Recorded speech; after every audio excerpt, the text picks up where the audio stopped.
Bom dia, queridos. Saúdo a todos com a graça e a paz da parte do Senhor Jesus.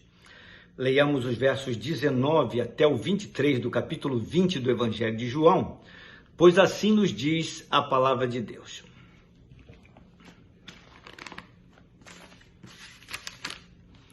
Ao cair da tarde daquele dia, o primeiro da semana, trancadas as portas da casa onde estavam os discípulos com medo dos judeus, veio Jesus, pôs-se no meio e disse-lhes: Paz seja convosco. E dizendo isso, lhes mostrou as mãos e o lado. Alegraram-se, portanto, os discípulos ao verem o Senhor. Disse-lhes, pois, Jesus outra vez: Paz seja convosco. Assim como o Pai me enviou, eu também vos envio. E havendo dito isto, soprou sobre eles e disse-lhes: Recebei o Espírito Santo. Se de alguns perdoardes os pecados, são-lhes perdoados. Se lhes retiverdes, são retidos.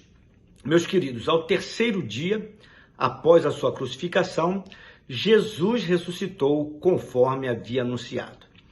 E este aviso antecipado, dado pelo próprio Senhor e registrado no Evangelho de Mateus, no capítulo 16, 17 e 20, e no Evangelho de Lucas, nos capítulos 18 e 24, também já havia sido profetizado pelo profeta Isaías, no capítulo 53 do seu livro, e pelo profeta Oséias, no capítulo 6 do seu livro.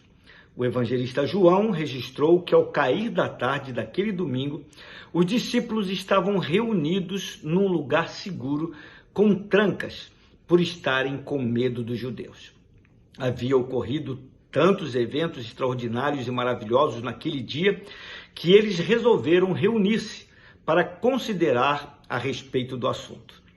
Todavia, tomaram medidas de precaução, pois temiam algum tipo de retaliação da parte dos religiosos judeus, posto que o corpo de Jesus não estava mais no sepulcro. Temiam ser acusados de terem dado sumiço no seu corpo e, por conta disto, serem presos, julgados injustamente e maltratados. Se foram capazes de fazer isto com Jesus, que contava com a simpatia de todo o povo, o que fariam então com eles? Por tais razões é que estavam reunidos, tomando todos os cuidados com respeito à segurança. De modo sobrenatural, diz o texto bíblico que Jesus pôs-se no meio deles. A Bíblia não entra em detalhes de como isto ocorreu, mas fato é que os discípulos foram tomados de surpresa com a súbita aparição de Jesus, posto que as portas estavam trancadas. Jesus, então, os saudou dizendo: Paz seja convosco. A saudação tão comum entre os judeus, Shalom, que significa paz e que sugere tanto prosperidade como também tranquilidade, a partir da morte e ressurreição de Jesus, passou a ter um outro significado muito mais abrangente para os discípulos. Foi por esta razão que ele fez questão de antecipar-se e mostrar as marcas dos cravos que atravessaram suas mãos ao ser pregado na cruz e da lança com que foi perfurado por um soldado romano no momento da sua crucificação. Pois foi pelo seu martírio e ressurreição que conquistou a paz para os que nele e na sua obra na cruz confiam e se apropriam, posto que ele é a nossa paz. Eu fiquei imaginando a cena. Enquanto Jesus mostrava a eles as marcas no seu corpo, o espanto momentâneo foi sendo substituído por uma alegria indizível. Não havia dúvidas. Quem estava ali em pé diante deles era de fato Jesus. E não era um fantasma, pois possuía um corpo real. Eles não estavam vendo o Espírito de Jesus, mas o próprio Jesus corporalmente. E no final das contas, eles estavam se dando conta de que estavam diante não apenas do Mestre deles ressurreto, mas do seu Senhor e Salvador. Meus amados, Jesus concedeu a paz aos seus discípulos E a paz que ele conquistou foi a que ele deu. Como já falei, ele conquistou na cruz do Calvário. Paz esta que deve ser compartilhada com outros, a fim de que também a recebam ao converterem-se a ele. Foi por isto que ele ordenou logo a seguir: assim como o Pai me enviou, eu também vos envio. Este é o dever de todo crente em Cristo Jesus. E não deve ser interpretado como um fardo, como uma obrigação ou como um peso, mas como algo que faz parte natural da própria existência do cristão. Diz a palavra de Deus: e havendo dito isto, soprou sobre eles e disse-lhes: recebei o Espírito Santo. É o que registrou João no verso 22. É evidente que os discípulos não receberam o Espírito Santo de forma plena nesta ocasião. Até porque, neste mesmo Evangelho, no capítulo 7, no verso 39, resta claro que o Espírito viria sobre eles na sua plenitude somente após a glorificação de Jesus, o Cristo. Após ter dito: recebei o Espírito Santo, Jesus acrescentou: se de alguns perdoardes os pecados, são-lhes perdoados. Se lhes retiverdes, são retidos. Somente agindo como instrumentos do Espírito Santo, os crentes podem declarar que os pecados de alguém são perdoados ou não. Fora disto, nem a absolvição, nem a condenação terão poder ou eficácia alguma.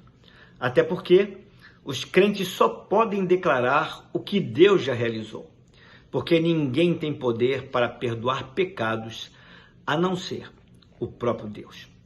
É bem provável que os discípulos ali trancados naquela sala julgavam-se reprovados por conta das suas atitudes de falta de fé e de discernimento espiritual com respeito às coisas concernentes a Jesus e a seu reino.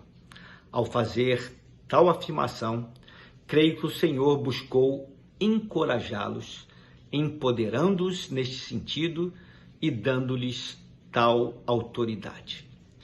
Quanto cuidado demonstrado, quanto amor revelado, nenhum detalhe ficou de fora. Este é o nosso Deus. Reflita a respeito destas coisas. Vamos orar?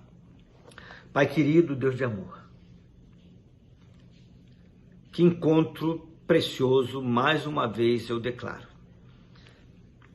As coisas são relatadas de uma maneira tão simples que fazem parecer que tudo ocorreu dentro de uma normalidade. Mas fato é que, estando os discípulos amedrontados e ainda impactados com os últimos eventos, com a aparição dos anjos a Maria Madalena, com o fato de que tanto Pedro como João foram ao sepulcro e não acharam ali o corpo de Jesus, muitas coisas ainda estavam nebulosas, mas apontavam para o fato de que as pessoas não tinham violado o sepulcro, mas que algo extraordinário havia acontecido. Havia uma certa inquietação e uma certa certeza de que, de fato, o Senhor havia ressuscitado. Mas os discípulos ainda não tinham visto o Senhor. E por isso, ainda estavam tentando buscar respostas. Mas no momento em que eles estavam trancafiados, pensando a respeito dessas últimas coisas que aconteceram, e também com medo dos judeus, o Senhor se pôs no meio deles de uma forma transcendental. E já se antecipou, fazendo com que eles vissem as marcas dos cravos e da perfuração da lança, quando da crucificação. E o Senhor disse para ele que eles não deviam temer, que deviam receber a paz do Senhor. E ali, de alguma maneira muito especial, o Senhor soprou sobre eles virtude do Espírito Santo, preparando-os para o dia em que finalmente o Senhor seria glorificado e o Espírito Santo havia de descer para cumprir o ministério que lhe fora designado de consolo, de comunhão e também de convencimento do homem da justiça, do juízo e do pecado. Pai querido, louvado seja o teu nome. Quantas coisas extraordinárias, quantos detalhes que o Senhor não desprezou, porque o Senhor é o Deus que fala aos corações daqueles que o Senhor ama. Santo é o teu nome. Que possamos proclamar essas verdades, que possamos vivenciar plenamente essas verdades, por louvor da tua glória e para a salvação de muitos. É a oração que fazemos no nome precioso dele, no nome de Jesus. Amém. Meus queridos, tenham uma abençoada sexta-feira. Fiquem na paz do Senhor.